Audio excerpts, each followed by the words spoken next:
I remember having a particularly difficult day many years ago. I had worked a full 8-hour day and then I went to school for several more hours.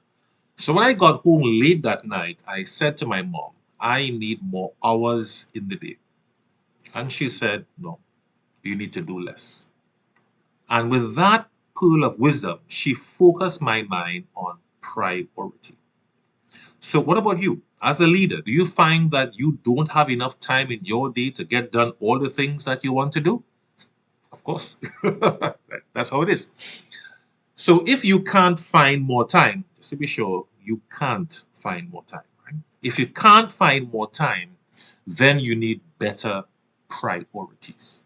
I'm Jason, I'm the leadership guy, and I'm here to help you become a better leader.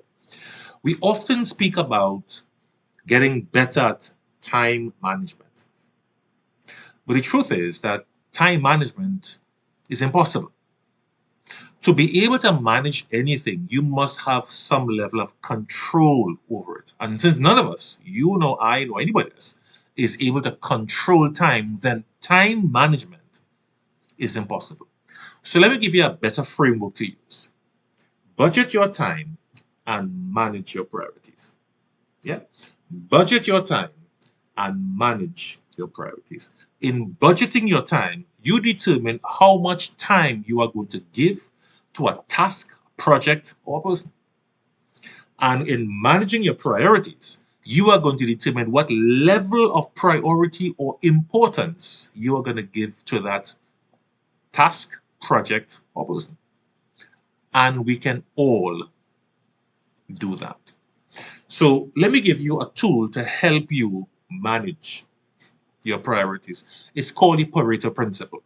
It's also sometimes called the 80-20 rule. Now, the Pareto principle or 80-20 rule has been around for quite a while.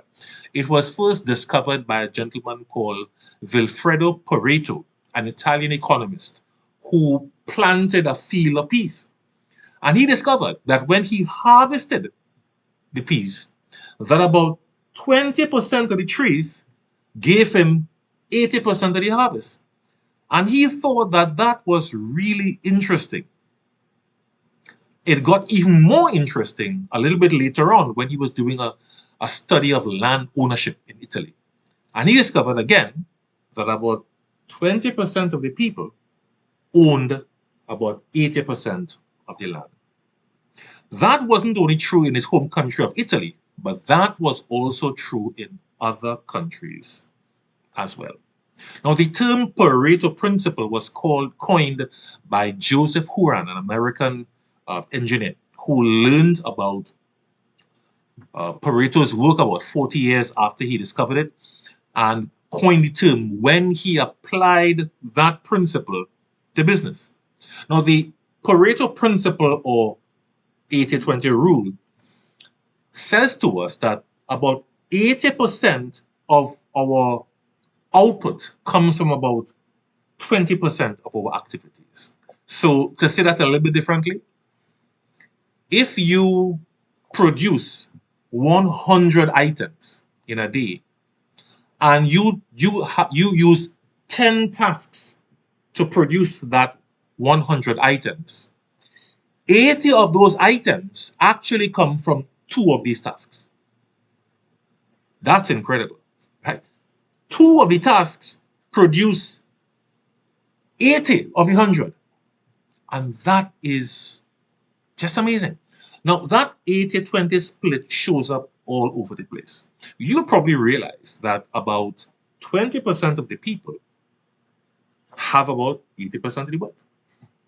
You probably also realize, if you're a business owner, that about 20% of your customers gives you about 80% of your revenue. Going a little further, as a leader, if you look closely, you may realize that it's only about 20% of your employees who produce about 80% of your output or get those activities done.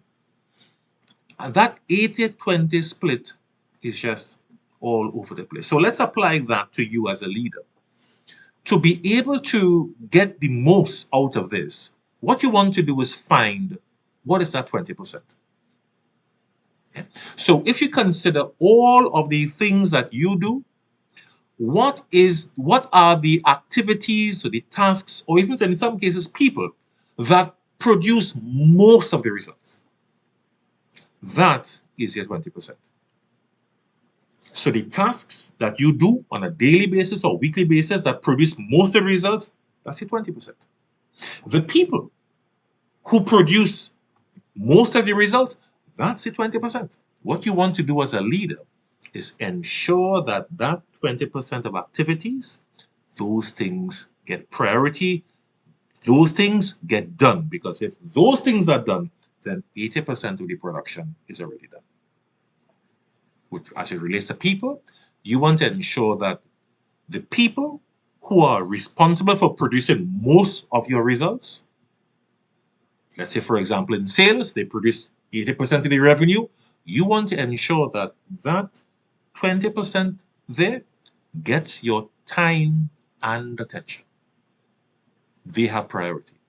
So that way you ensure that you pay attention to the 20% of the tasks, activities, or even people who produce 80% of your results. Check out this video for more help in becoming a better leader. See you next time.